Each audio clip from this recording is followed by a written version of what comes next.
পুরুলিয়া নামটির সাথে জড়িয়ে আছে লাল পলাশ এবং বাংলার বিখ্যাত লোকনৃত্য ছৌ নাচ।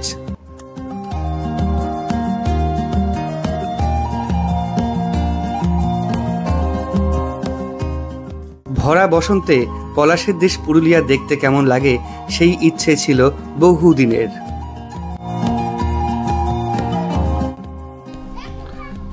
দারুণ পলাশ হয়ে রয়েছে, চারিদিকে পুরো পলাশে মোড়া বন। হঠাৎ করে পুরুলিয়া প্ল্যান করাতে ট্রেনের টিকিট পাইনি, তাই বাইক নিয়েই বের হয়ে গেলাম পুরুলিয়া ভ্রমণে। পুরুলিয়া ভ্রমণের এই ভিডিওগুলি সম্পূর্ণ একটু অন্য স্বাদের। সাধারণত আমার চ্যানেলে যে ভিডিও থাকে তার থেকে একটু অন্যরকম। পুরো বাইক নিয়ে পুরুলিয়ার বেশ কয়েক জায়গা ঘুরেছি প্রায় 3 থেকে 4 দিন ধরে।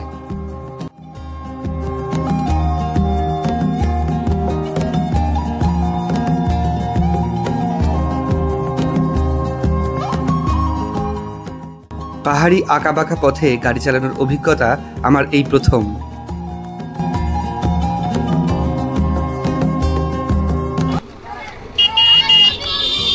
ওরা মালা বিক্রি করার জন্য এরকম দৌড়চ্ছে। কত করে মালা? কত করে ভাই মালা? কত করে? 20 টাকা এটা? আচ্ছা আচ্ছা, 10 টাকা 20 টাকা যা পারে নিচ্ছে ওরা। পুরুলিয়ার আঁকাবাঁকা পথ, প্রাকৃতিক সৌন্দর্য, পাহাড়ি জীবন এবং এখানে যে মানুষগুলি বসবাস করে তাদের জীবনযাপন সমস্তই থাকছে আজকের এই ভিডিওতে। তো কেমন লেগেছে এই নতুন আঙ্গিকের ভিডিও অবশ্যই কমেন্ট করে জানাবেন। বাজে ভোর 4:30, এখন রওনা দিচ্ছি বনগাঁ থেকে। তো বনগাঁ থেকে রওনা দিচ্ছি আজকে আমার এই বাহনে।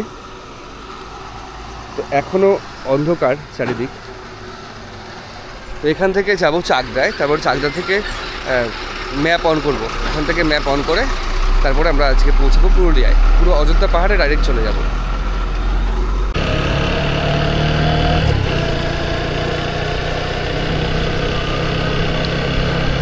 অন্ধকার রাস্তা পুরো।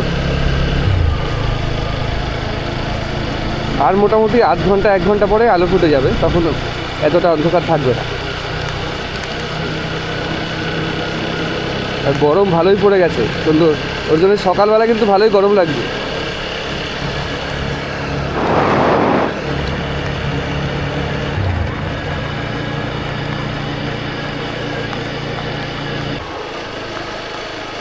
এখান থেকে চাকদা 28 কিলোমিটার, রানাঘাট 42 আর কৃষ্ণনগর 77।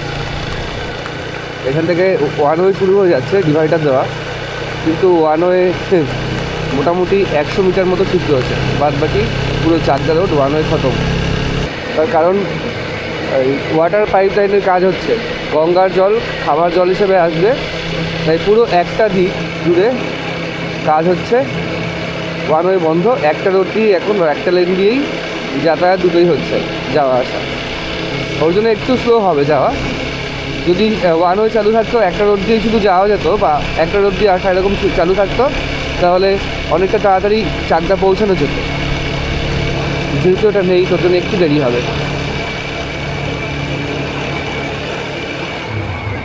বিশাল বড় লরি, এত আলো দিচ্ছে তাকানো যাচ্ছে না সামনে।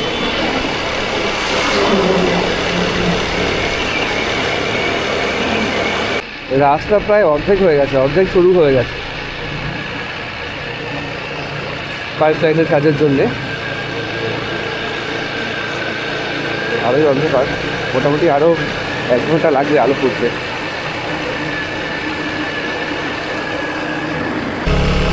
আমরা চাকদা পৌঁছে গেছি। চাকদা থেকে বাঁ দিকে বেঁকলাম এবং এখান থেকে ম্যাপটা অন করে নিলাম, কারণ ম্যাপ ছাড়া এখান থেকে যাওয়া যাবে না।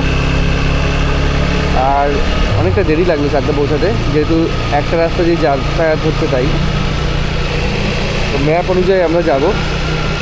কল্যাণীর ঈশ্বরগুপ্ত সেতু পার হতে হবে আমাদের। রাত্রেবেলা এই রাস্তার দৃশ্যটা খুব সুন্দর। রাত না, এখন ভোরের ঠিক কাছাকাছি, ভোর বলা চলে, 5:30 বেজে গেছে।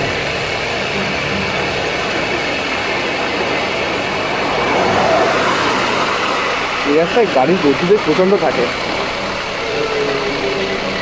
এটা হচ্ছে ডাইরেক্ট কলকাতা থেকে শিলিগুড়ি চলে গেছে এই রোডটা। আমরা সোজা গিয়ে ডান দিকে যাব, কল্যাণী ঈশ্বরগুপ্ত সেতু পার হবে। কল্যাণী যেতে গেলে এখন আমাদের ফ্লাইওভারে উঠলে চলবে না, সোজা বাঁদিকে নামতে হবে। বলতে বাঁদিকে রাস্তা দিয়ে নেমে ফ্লাইওভারের নিচ দিয়ে আমাকে ডান দিকে যেতে হবে।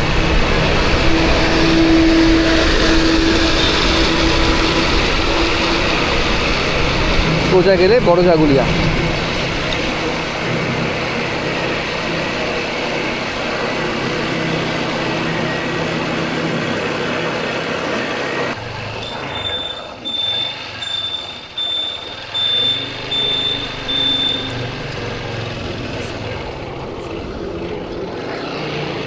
চলে এসেছি আমাদের এখানে এইমস রয়েছে, এই রোডেই পড়ে এইমস।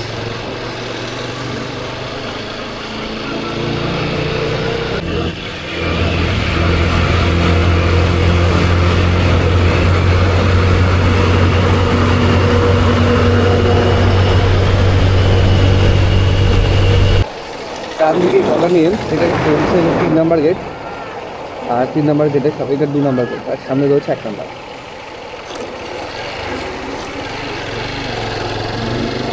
যারা কল্যাণী এইমসে আসবে, কল্যাণী নেমে এই যে অটো রয়েছে, এই অটোগুলো এইমস চলে আসা যায়।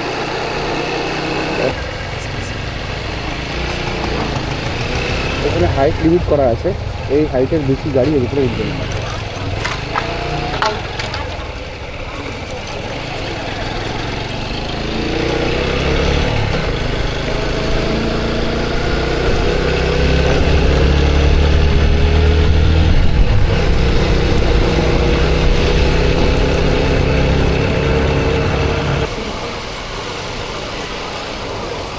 আর এর উপরে এরকম এই গাড়িতে ঘুরে ঘুরে লোক যাতায়াত করছে।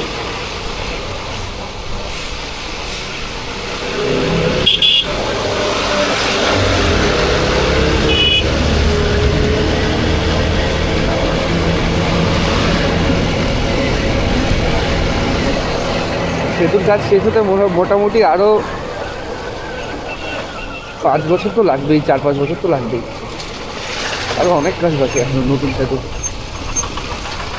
ততদিন এই রাস্তা দিয়ে উঁচু গাড়ি চলাচল বন্ধ।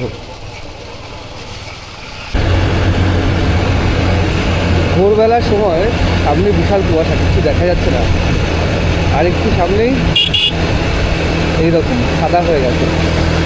মানে এখন গরম পড়ে গেছে, তা সত্ত্বেও এই অবস্থা ভোরবেলা।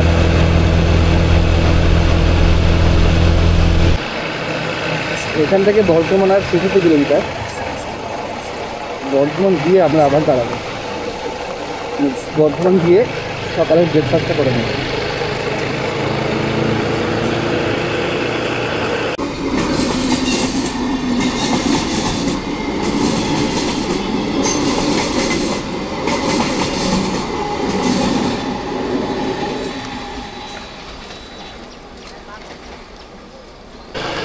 বর্ধমানে ঢুকে গেছি আমরা, বর্ধমানের মেমারিতে চলে এসেছি।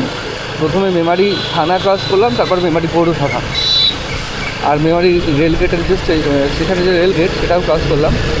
বর্ধমান এরিয়ার মধ্যে এখন ঢুকে গেছি। বর্ধমান টাউন, যেটা টাউন এখান থেকে বেশ কিছুটা দূরে। এখান থেকে কলকাতা 84 আর বর্ধমান 20, NH2-তে আমরা উঠবো বাঁদিকে কলকাতায় যেতে গেলে, এবং বর্ধমানে যেতে গেলে আর আমরা উঠবো NH19।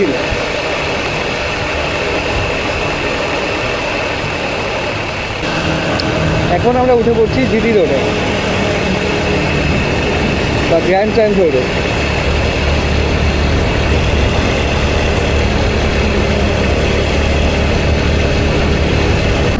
তো এখন আমরা এসে পৌঁছেছি বর্ধমানের শক্তিগড়ের ল্যাংচা হাবে, আদি ল্যাংচা হাবে। মোটামুটি 3 ঘন্টা মতো জার্নি করেছি, 3 ঘন্টার একটু বেশি, 3 ঘন্টা 10 মিনিট মতো। বনগাঁ থেকে একটু আসতেই চালিয়েছি গাড়ি, কারণ জোরে চালাচ্ছি না। বনগাঁ থেকে এখানে আসতে সময় লাগলো 3 ঘন্টা 10 মিনিট। এখন রয়েছে আদি ল্যাংচা হাবে, এখান থেকে সকালের ব্রেকফাস্টটা করব। ব্রেকফাস্ট করে এখান থেকে আবার রওনা দেবো। আরও প্রায় 240 কিলোমিটার যেতে হবে, ডাইরেক্ট অযোধ্যা পাহাড়ে আমরা প্রথমে যাবো। মানে পুরুলিয়া ঢুকে পুরুলিয়ার অযোধ্যা পাহাড়ে প্রথমে আমাদের ডেস্টিনেশন আজকে। ল্যাংচা হাবে ঢুকে আগে সকালে ব্রেকফাস্টটা করে নিই। তো আমাদের খাবার চলে এসছে আদি ল্যাংচা হাবে। 4টে করে কচুরি আর তরকারি দিয়ে 30 টাকা। তো 4টে খেতে পারবো না, তাই 2জন মিলে নেওয়া হলো এই দুটো করে কচুরি আর তরকারি। এটার পরে আবার ল্যাংচা টেস্ট করবো। এখানে এসেছি, ল্যাংচা না খেলে হয় না, ওই জন্য এটার পর ল্যাংচাটা টেস্ট করবো, ওই জন্য দুটো করে কচুরি খাচ্ছি। চলে এসছে আমাদের ল্যাংচা, ল্যাংচার সাইজ এরকম, আর দাম 10 টাকা। এখানে দামটা বেশ ভালোই রয়েছে এখানে। তো বর্ধমানের শক্তিগড় থেকে এখন বেরোচ্ছি, আদি ল্যাংচা ভুবনে ঢুকেছিলাম। মানে দোকানগুলোর নাম ল্যাংচা দিয়ে, এটা আদি ল্যাংচা ভুবন, এটা আদি ল্যাংচা ভবন, দুটো পাশাপাশি, একটা ভবন একটা ভুবন। আর দুই দিকেই রাস্তা, দুই দিকেই রয়েছে ল্যাংচার দোকান, এবং প্রত্যেক ল্যাংচার দোকানেই, প্রত্যেক মিষ্টির দোকানেই ল্যাংচা নাম, ল্যাংচা হাব, ল্যাংচা ভুবন এই। তো এখান থেকে এখন আমরা বেরোবো। শক্তিগড় থেকে বেরোনো হলো, এখান থেকে আরও 240 কিলোমিটার আমাদের যেতে হবে। আর রোদ উঠে গেছে মোটামুটি, আজকে রোদটা একটু দেরি করেই উঠলো। জেনারেলি প্রতিদিন ওই 6:30 7টা নাগাদ সূর্য উঠে যায়। আজকে আকাশটা একটু মেঘলা এবং কুয়াশাও বেশ ভালোই ছিল, ওর জন্য সূর্য উঠতে বাজলো প্রায় 8:45।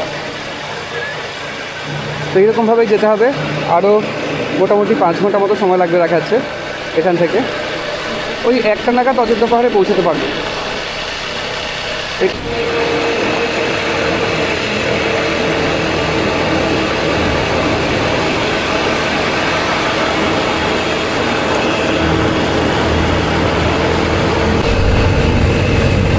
সকাল 9:30 বাজে, এদিকে বিশাল কুয়াশা, গরম পড়ে গেছে, শীত চলে গেছে, তার কুয়াশা যাচ্ছে না। এখান থেকে বাঁকুড়া আরও 71 কিলোমিটার, আর দার্জিলিং 519, ওইখান থেকে রেঞ্জ 19।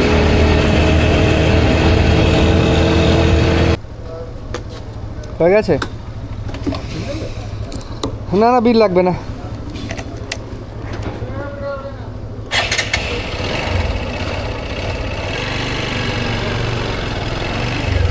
রিফিল হয়ে গেল, রিফিলের পর আবার আমরা যাচ্ছি।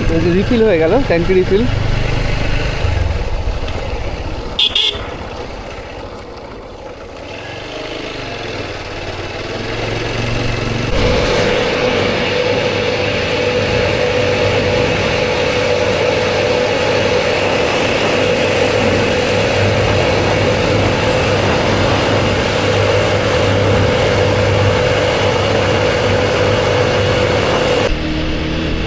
এখনই লাইসেন্স চেক হলো, বলতে পুলিশ দাঁড় করালো, দাঁড় করে বলছে লাইসেন্স দেখো। লাইসেন্স ফিজিক্যালি লাইসেন্স আনতে ভুলে গেছি, ডিজিলকারে দেখালাম। তো বলো ডিজিলকারে দেখালেও হবে, তো এটা বেশ ভালো। ডিজিলকারে যদি একবার সব ডকুমেন্টস ইনশিওর করে রাখা যায়, তাহলে বাইরে বেরোলে অসুবিধা হয় না, যদি কোনো একটা ডকুমেন্টস ভুলেও যায়। মানে তো ডিজিলকার থেকে লাইসেন্স শো করে আবার ছেড়ে দিল, আবার চলে গেলাম। আর আমার সামনে দুটো বাইক ছিল, ওরা উইদাউট হেলমেটে আসছিল, ওই জন্য ওদের আবার রেখে দিয়েছে। তো এখনও এই রাস্তা ধরে আমাদের যেতে হবে, এই রোডে 16 কিলোমিটার, আর মোট দূরত্ব এখনও 150 কিলোমিটার বাকি। কিন্তু 80 কিলোমিটার মতো এই রাস্তা দিয়ে এসলাম, আর এসে এখন হচ্ছে এক্সিট হতে হবে রাস্তা দিয়ে। ন্যাশনাল হাইওয়ে 19 বা জিটি রোড যেটা, সেটা দিয়ে এক্সিট হয়ে যাব এখন। এক্সিট হয়ে আরেকটু গিয়ে আর 1.1 কিলোমিটার মতো গিয়ে বাঁদিকে রাস্তা নিতে হবে আমাদের পুরুলিয়া যাওয়ার জন্য। আর যদি সোজা চলে যাই এখান থেকে 478 কিলোমিটার বারাণসী।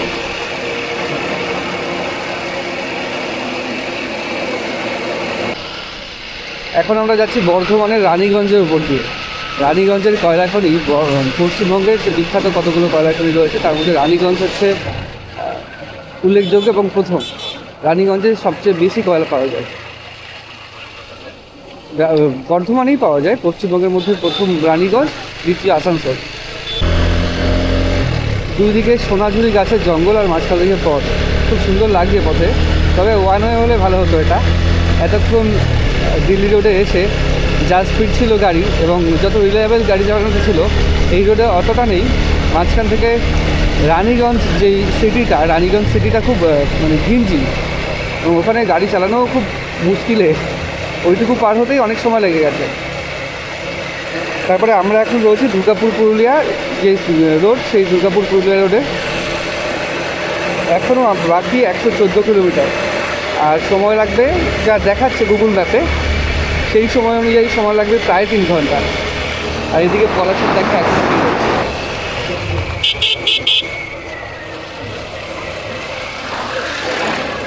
বর্ধমান ডিস্ট্রিক্টটা শেষ হয়নি, আমরা বর্ধমান বেসিক্যালি বর্ধমান একদিক থেকে ঢুকে অন্য দিক থেকে বেরোচ্ছি, পুরো বর্ধমান ডিস্ট্রিক্টটা ক্রস করছি।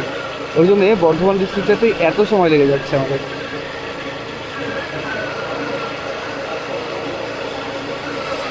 বেশ কয়েকটা পলাশ গাছ রয়েছে এদিকে, মানে পলাশের যে বিষয়টা সেটা এখান থেকেই শুরু হয়ে গেছে। পাহাড়ের দেখা আমরা পেয়ে গেছি, প্রথম পাহাড়ের দেখা।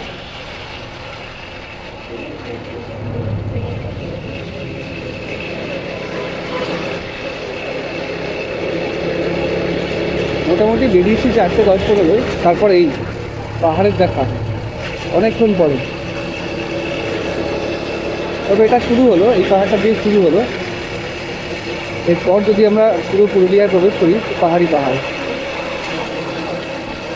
একদম সোজা পথ, সুন্দর লাগছে দৃশ্যটা। দুদিকে পলাশের গাছ, মাঝখান থেকে পুরো পথ, দারুণ লাগছে।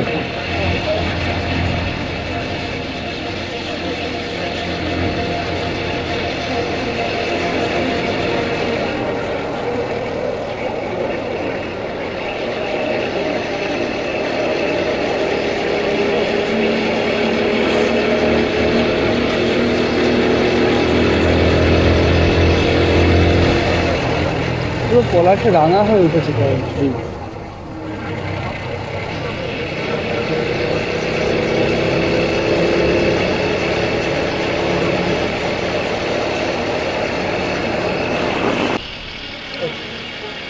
অপূর্ব দৃশ্য,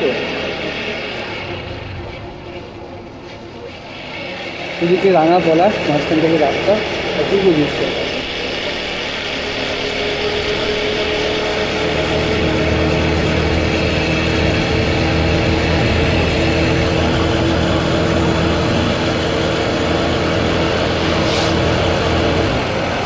এই যে পাশে ছোটো ছোটো দেখা যাচ্ছে, এগুলো সব হচ্ছে হাড়িয়ার ঠেক।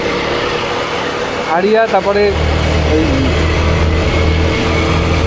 মহুয়া, হাড়িয়া মহুয়া, মহুয়া ফুল থেকে যেগুলো তৈরি হয় সেগুলো এখানে পুরো ওই বড় বড় হাড়িতে বিক্রি হয়, হাড়ি বা ডেস্কিতে বিক্রি হয়।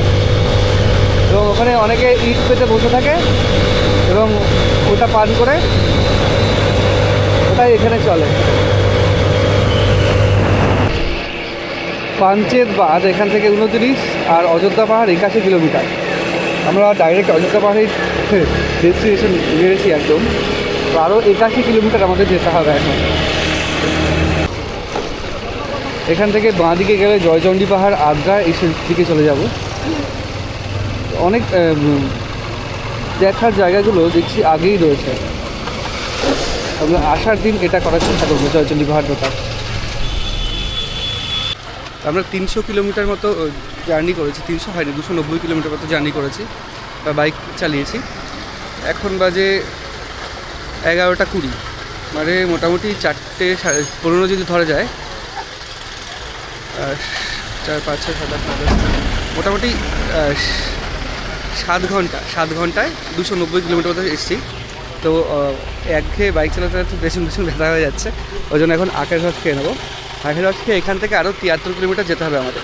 পুরুলিয়া এখান থেকে 35 কিলোমিটার, কিন্তু আমাদের অযোধ্যা পাহাড় যেতে গেলে এখান থেকে আরও 73 কিলোমিটার বাইক চালিয়ে তারপরে অযোধ্যা পাহাড়ে আমরা উঠতে পারবো বা ওখানে যেতে পারবো। এখান থেকে আখের রস খেয়ে বেরোলাম, এখনও আমাদের 73 কিলোমিটার যেতে হবে, 1 ঘন্টা 45 মিনিট সময় লাগবে বলছে। তো এখন বাজে 11:30, 11:38, একটা বেজে যাবে, একটা ওভার হয়ে যাবে যেটা মনে হচ্ছে। ওই 3-4 বার দাঁড়ানো হয়েছে, ওর জন্য একটু সময়টা গেছে। রানিংয়ে আসলে আসাও যায় না রানিংয়ে বাইকে। যারা বাইক জার্নি করো বা করেন তারা অবশ্যই জানেন যে বাইকে কন্টিনিউ আসা যায় না, রেস্ট নিয়েই আসতে হয়। তো অনেক বাইকাররা এসছে দেখলাম এখানে, অনেক রাইডাররা এসছে, কেউ ফিরে যাচ্ছে, কেউ আগে এখন যাচ্ছে, এরকম অনেক রয়েছে। তো চলি, আরও মোটামুটি 73 কিলোমিটার যেতে হবে আমাদের, স্পিড বাড়িয়ে একটু যেতে হবে। মোটামুটি আর বাকি প্রায় 47 কিলোমিটার। এদিকে এখনই প্রচণ্ড গরম পড়ে গেছে। আবহাওয়া দপ্তর বলছে মার্চ মাসে পুরুলিয়ায় 40-এর ওপরে গরম পড়বে। 40-এর ওপরে গরম মানে বিশাল ব্যাপার। এখনই প্রায় যা অবস্থা, রাস্তা দিয়ে যাচ্ছি গরম হাওয়া এমন লাগছে মনে হচ্ছে দূর আসে এসে গায়ে লাগছে। এখনই প্রায় ওই 34-35 তো রয়েছেই।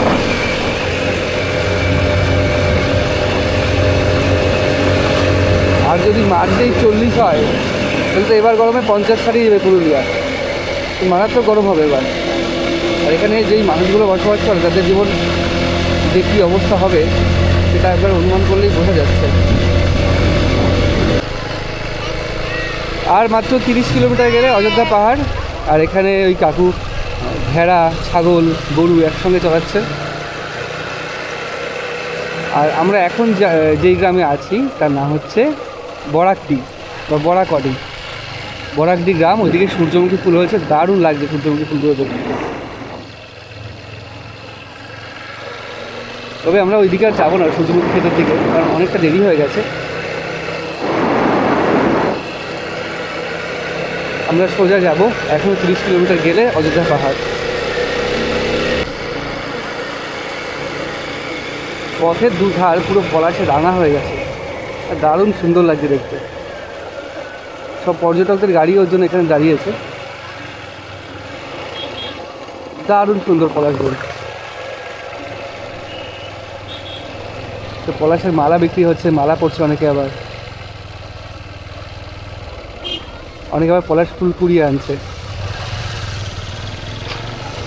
আচ্ছা দেখে আসি পলাশের মালাটা কীরকম বিক্রি হচ্ছে ওখানে।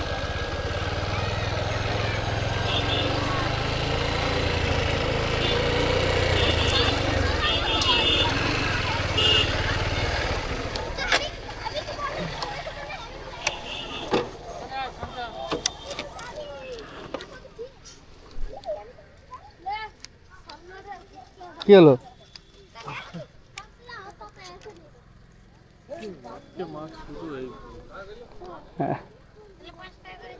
এই পলাশের মালা কত করে ভাই? পলাশের মালা হ্যাঁ, ও এখানে ছবি তুললে 20 টাকা, কিন্তু মালা নেই, তাই তো? মালা ওই যে ওই ছেলে মেয়েদের কাছে আছে। মালা কত করে বিক্রি করছে? মালা 20 টাকা, 10 টাকা। 10 টাকা 20 টাকা। আচ্ছা, আমি একটা জিনিস জানি, যেটা হচ্ছে পলাশ ফুলের ডাল ভাঙলে 1000 টাকা করে ফাইন করে। এটা কি নিচে পড়েছিল না ভেঙে নিয়েছো? ওই দিকে নিচে পড়েছিল তো আমি এরকম ডাল ধরে নিচে পড়েছিল? না, অনেক ধুলে ভেঙে নিয়েছি। ধুলে ভাঙলে না কেন? ভাঙলে পর্যটকরা ভাঙলে তো 1000 টাকা করে ফাইন করছে পুলিশ। এতটা ভাঙলে কোনো ব্যাপার না? আচ্ছা আচ্ছা। চারিদিকে শুধু পলাশ বন, মাঝখানে কিছুটা ফাঁকা জায়গা, ওইদিকে এইদিকে বেশি পলাশ বনটা। আর এর ভেতরে ছবি তুললে 20 টাকা করে দিতে হবে ওদের। সাজিয়ে রেখেছে পলাশ দিয়ে, ছবি তুললে 20 টাকা। হ্যাঁ, ওদিকে নাচ গান হচ্ছে পলাশে, মানে পলাশ বাগানও শান্তিতে নেই, এখানেও নাচ গান শুরু করে দিয়েছে রিলস। ওইদিকেও ছবি তুলছে সবাই।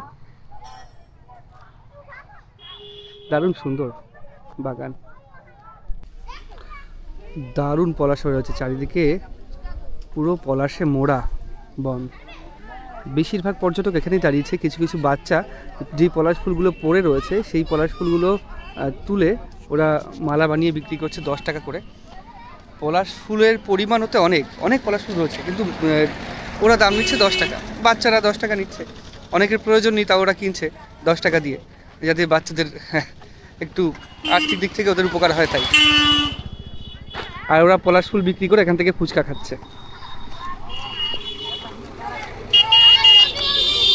ওরা মালা বিক্রি করার জন্য এরকম দৌড়চ্ছে। কত করে মালা? কত করে ভাই মালা? কত করে? 20 টাকা করে। 20 টাকা এটা? আচ্ছা আচ্ছা, 10 টাকা 20 টাকা যা পারে নিচ্ছে ওরা মোটামুটি।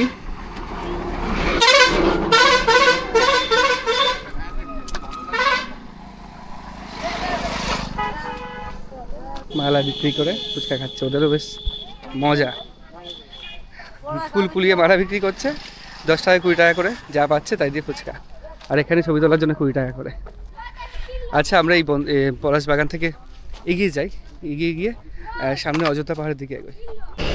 পলাশ বন থেকে বেরোলাম, অপুরন্ত পলাশ বন এদিকে।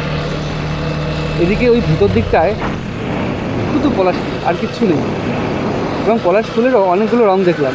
হলুদ ধরনের একটা পলাশ ফুল রয়েছে, আর আগুন রঙা রঙের পলাশ ফুল তো রয়েছেই, যেটাকে অনেকটা কমলা রঙও বলা চলে, মানে কমলা বা আগুন রঙা রং সেটা।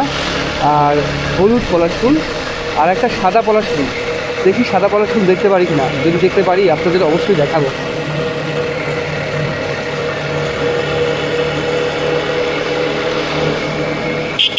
খুব সুন্দর শোভা চারিদিকে, রাস্তার দুপাশে পলাশ ফুলের খুব সুন্দর শোভা, দারুণ লাগছে। এদিকে মাটির বাড়ি দেখা যাচ্ছে, ও মাটির বাড়ি, মোটা, কতটা মোটা, এবং উপরে যে টালিগুলো দেওয়া রয়েছে সেগুলো কিন্তু নর্মাল টালি নয়। আমাদের ওখানে যে টালি দেখা যায় নর্মাল টালিগুলো নয়, এগুলো হচ্ছে পাইপের মতো অর্ধেক করে কাটা টালি, একটা সোজা করে একটা উল্টো করে দেওয়া রয়েছে, প্রত্যেকটা বাড়িতেই তাই। আর এখানকার এই রাস্তার দুপাশে এরকম বাড়ি, এদিকে পলাশ বন, দেখতে খুব সুন্দর লাগছে, দারুণ দৃশ্য।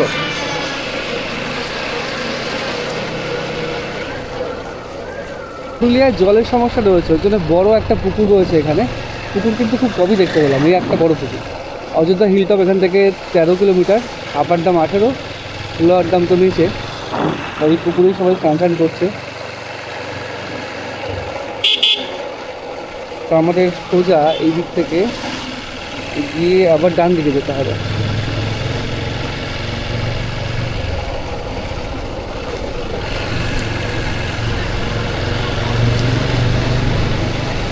সামনেই অযোধ্যা পাহাড়, বিশাল বড় বা বিশাল উঁচু পাহাড়। এই পাহাড়েই গাড়ি নিয়ে উঠবো।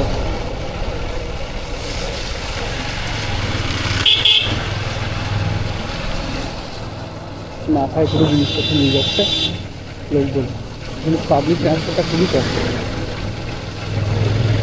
ছোটো খুব শহর অঞ্চলে দেখেছি, বাচ্চাকে দেখলাম না। এবং সাইকেলে করে আইসক্রিম এদিকে বিক্রি হয় এখন।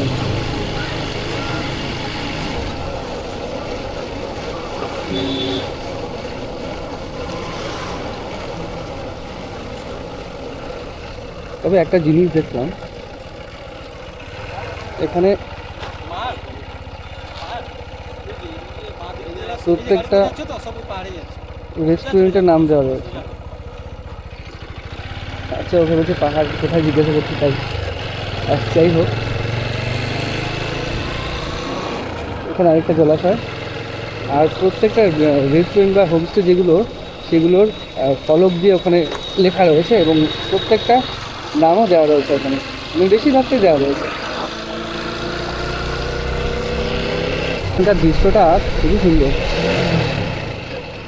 ঘরের চালও রাস্তার উপরে বেরিয়ে গেছে প্রায়, পুরো সবগুলো মাটির বাড়ি। ওখানে দু একটা পাকা বাড়ি রয়েছে মাঝখানে একটা মন্দির। এখানে মন্দিরটা চারিপাশে গোল করে ঘুরে গেছে মন্দিরে। পাহাড়ের রাস্তা শুরু হয়ে গেছে, এবং একটা বোর্ডে খুব সুন্দর লেখা আছে, the road is hilly, don't drive Seely.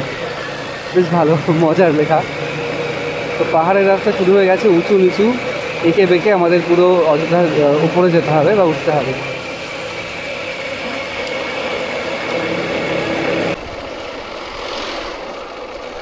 পুরো আঁকা বাঁকা পথ, নিচ থেকে দুটো গাড়ি উঠলো, আমি দেখতেই পেলাম না গাড়িগুলো আসছে, হুশ করে দেখলাম উঠে গেল।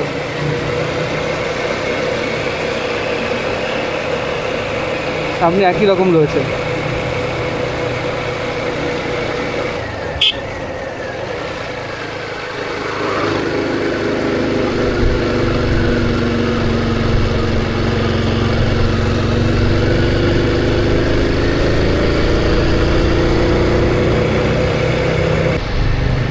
আমরা আবার নিচের দিকে নামলাম, চারিদিকে পাহাড় আর মাঝখান থেকে রাস্তা, পুরো নিচে এখন রয়েছে। আবার ওপরে উঠবো, সাইন দেখে বুঝলাম ওপর নিচ করেই আস্তে আস্তে এগোচ্ছি। সাইকেল নিয়ে যাচ্ছে, সাইকেল নিয়ে ওঠা যে কত কঠিন এই রাস্তায়।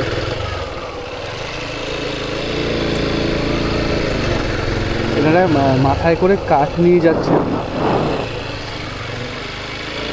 থেকে কাঠ সংগ্রহ করে তারপর জ্বালানি জোগাড় করে তারপর রান্নাবান্না করে। কী অবস্থা এখানে।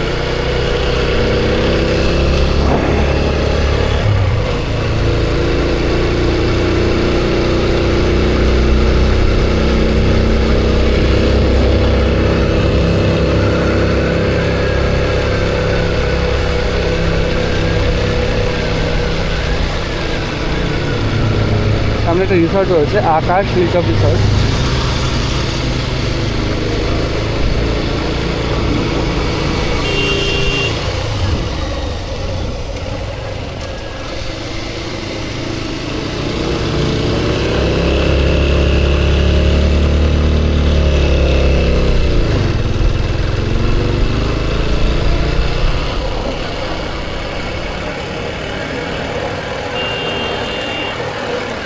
সলপল্লী রিসর্ট, সব রিসর্ট রয়েছে এদিকে।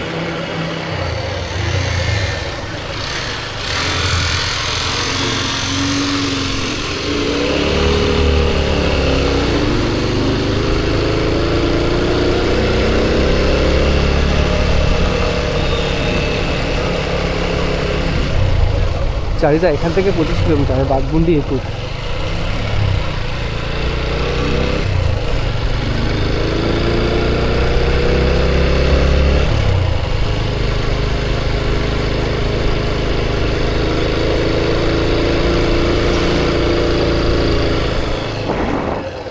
এখান থেকে আরো উপরের দিকে উঠতে হবে আমাদের।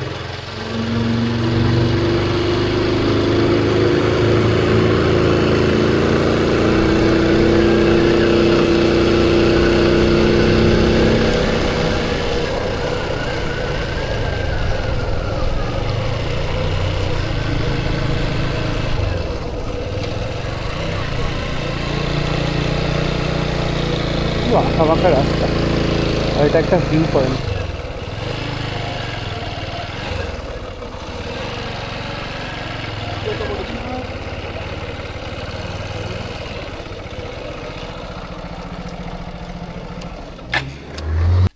তো ভিউ পয়েন্ট থেকে নিচের দৃশ্যটা থেকে এরকম লাগছে, খুব সুন্দর লাগছে দেখতে। এতটা পথ এঁকে বেঁকে উঠে এলাম।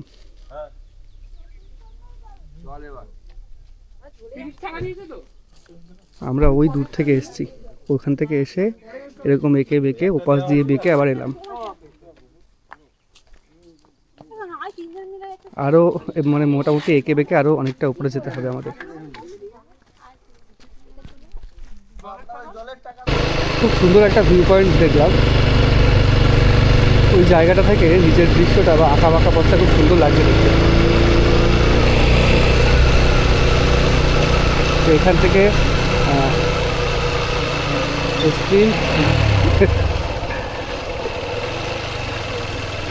প্রত্যেকটা জায়গায় বেশ মজা মজা জিনিস লেখা রয়েছে। তো মজার ছলে লেখা রয়েছে, কিন্তু একদম বাস্তব জিনিস।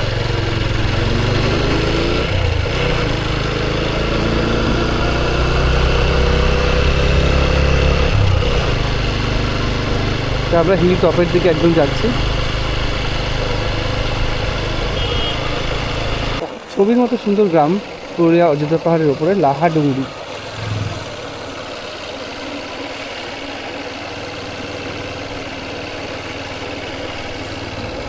পুরো মাটির বাড়ি সবাই।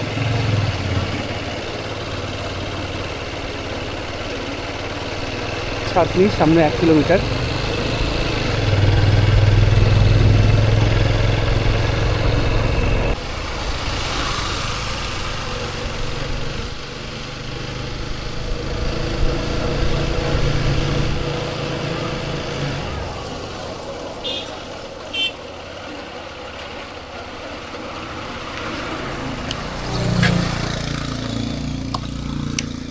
এটা কি বাড়ি না স্কুল?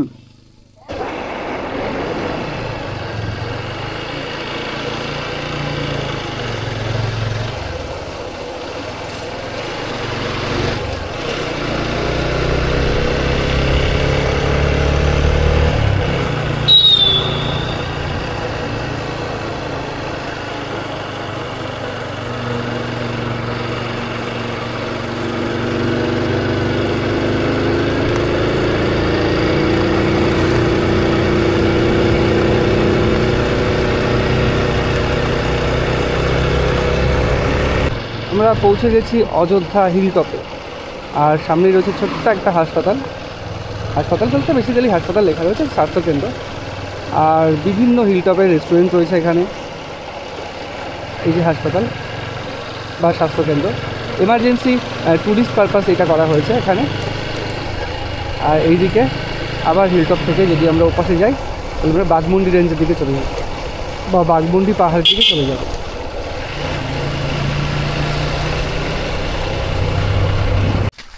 তো আমরা চলে এসেছি ময়ূর পাহাড়ে। হিলটপের থেকে এইদিকে বাঘমুন্ডির দিকে নামছি। আমাদের নেক্সট গন্তব্য চরিতা গ্রাম। চরিতা গ্রামের ভিডিওটা আসবে, দেখতে পারবেন। তো সেখান থেকেই ময়ূর পাহাড় পড়ে ডান দিকে। আর ময়ূর পাহাড়ের এপাশে এখানেও পলাশ ফুল বিক্রি হচ্ছে, পলাশ ফুলের মালা।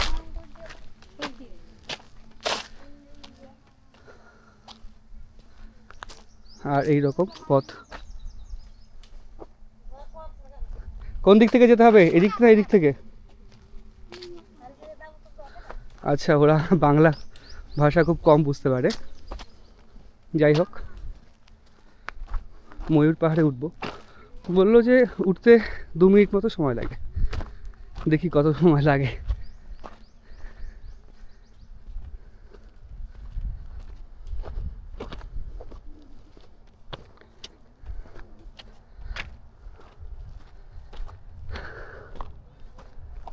সারাদিন বাইক জার্নি করে ওপরে ওঠা বেশ একটু কষ্টসাধ্য বটে।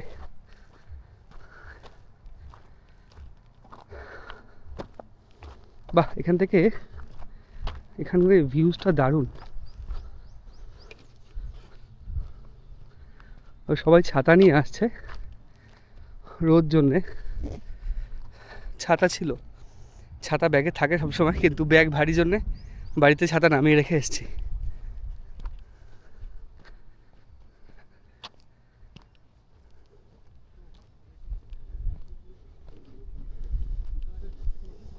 আর এই যে এইখানকার দৃশ্য, এখান থেকে অযোধ্যা পাহাড়ের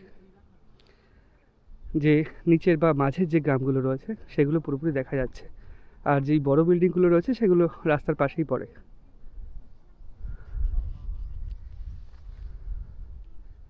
তো ময়ূর পাহাড়ের এদিকে একটা মাটির ঘর রয়েছে। ঘরটা কিসের জানি না, বন্ধ রয়েছে এখন।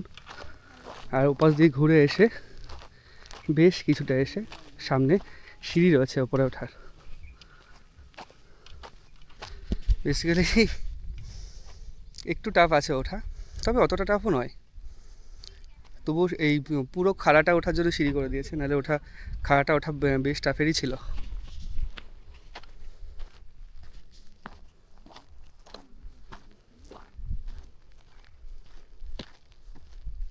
প্রচণ্ড গরম এদিকে, সবাই ছাতা নিয়ে এসছে আর আমরা শুধু 2 জন ছাতা ছাড়া।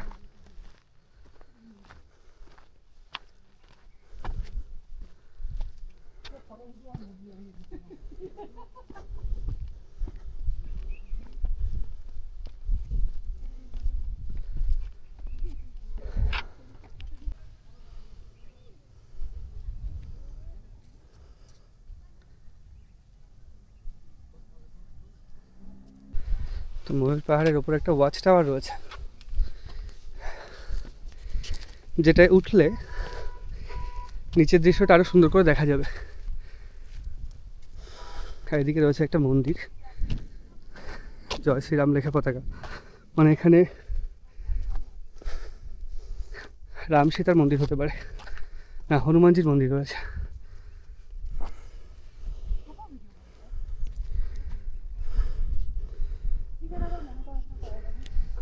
গন্ধমাতন পর্বত হাতে হনুমানজির মূর্তি রয়েছে এখানে একটা, তার পুজো করা হয়।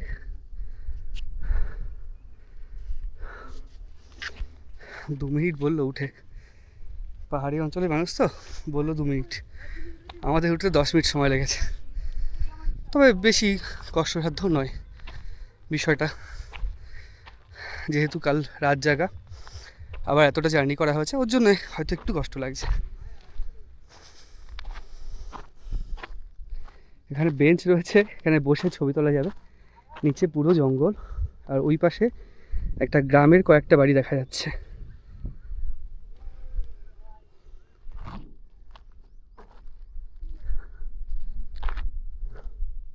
ওয়াচ টাওয়ারে উঠবো না, নেমে যেতে হবে সন্ধ্যার আগে আমাদের বাঘমুন্ডি রেঞ্জের ওদিকে, মানে বাঘমুন্ডি পাহাড়ের ওদিকে আর চরিদা গ্রামের দিকে। হোটেল ঠিক করা নেই, গিয়ে হোটেলও ঠিক করতে হবে। যাই, আমরা নেমে যাই, নেমে সোজা যাই চরিদা গ্রামের দিকে। আমি ভেবেছিলাম ময়ূর পাহাড় নাম এজন্য হতে পারে, পাহাড়টার কাটিং হয়তো ময়ূরের মতো, বা পাহাড়ের উপরে ময়ূর টয়ূর রয়েছে। পাহাড়ের উপরে কিচ্ছু নেই, একটা মুরগিও দেখতে পেলাম না এখন, হয়তো অন্য সময় থাকতে পারে, এটা হতে পারে। কিন্তু পাহাড়ের কাটিং ময়ূরের মতো একদমই নয়, নর্মাল যেমন পাহাড় হয় তেমনই। আমি শুনেছি যে ময়ূরের মতনই নাকি পাহাড়ের কাটিং ওর জন্য ময়ূর পাহাড় নাম, কিন্তু তা নয়। মানে এসে আমি যা দেখলাম তাতে আমার এটুকুই মনে হলো। তো ময়ূর পাহাড় থেকে নিচে নামছি এখন, আবার গাড়ি নেব, গাড়ি নিয়ে যাব বাঘমুন্ডির উদ্দেশ্যে এবং চরিদা গ্রামের উদ্দেশ্যে।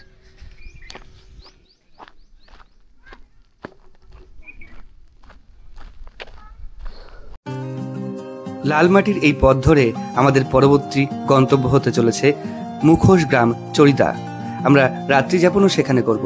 পরবর্তী ভিডিওতে চরিদা গ্রামের বিশেষ বিষয়গুলো আপনারা দেখতে পারবেন। তবে এই ভিডিওটি কেমন লেগেছে অবশ্যই কমেন্ট করে জানাবেন।